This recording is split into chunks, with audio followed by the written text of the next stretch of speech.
Welcome back viewers. நாம TNPSC and competitive எக்ஸாம்ஸ்ல ப்ரீவியஸ்ல கேட்கக்கூடிய ஒன் வேர்ட்ஸும் அந்த ஒன் வேர்ட்ஸுக்குரிய சரியான ஆன்சர்ஸும் பார்த்துட்டு இருக்கோம். அந்த வகையில இன்னைக்கு என்ன கொஸ்டின் பார்க்க போறோம் அப்படின்னு கேட்டீங்கன்னா, the acids are present in grapes and tomato are அப்படின்னு சொல்லியிருக்காங்க. அதாவது கீழே வந்து 2 பழங்களை கொடுத்துருக்காங்க. அந்த 2 பழங்கள்ல என்னென்ன ஆசிட் பிரசன்ட் ஆயிருக்கு அப்படின்னு கேட்டிருக்காங்க. அது என்னென்ன பழம்னா கிரேப்ஸ் அண்ட் டொமேட்டோ. ஓகேவா?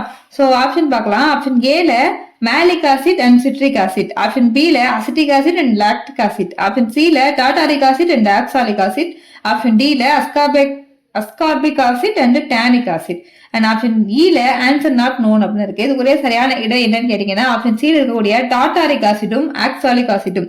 டாட்டாரிக் ஆசிட்ங்கிறது கிரேப்ஸ்லயும் ஆக்சாலிக் ஆசிட் அப்படிங்கிறது டொமேட்டோலையும் இருக்கு. இது தவிர ஆப்ஷன் ஏழு இருக்கக்கூடிய மேலிக் ஆசிட் வந்து ஏப்ரிகாட், செர்ரி இந்த மாதிரி பழங்கள்லாம் இருக்கு. அண்ட் சிட்ரிக் ஆசிட் வந்து சிட்ரஸ் பழங்களான ஆரஞ்சு அண்ட் லெமன் எல்லாம் இருக்கு. ஆப்ஷன் பில அசிட்டிக் ஆசிட் வினிகர்ல இருக்கு. லாக்டிக் ஆசிட் மில்க் ப்ராடக்ட்ஸ் எல்லாமே இருக்கு.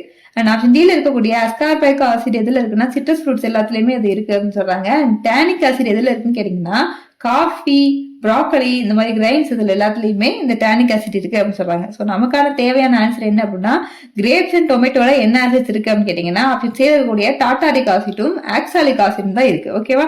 இந்த வீடியோ உங்களுக்கு பிடிச்சிருச்சுன்னா லைக் பண்ணுங்க, ஷேர் பண்ணுங்க, கமெண்ட் பண்ணுங்க. நம்ம சேனலுக்குள்ள புதுசா வந்தீங்கன்னா கண்டிப்பா நம்ம சேனலை சப்ஸ்கிரைப் பண்ணிக்கோங்க. தேங்க்ஸ் ஃபார் வாட்சிங்.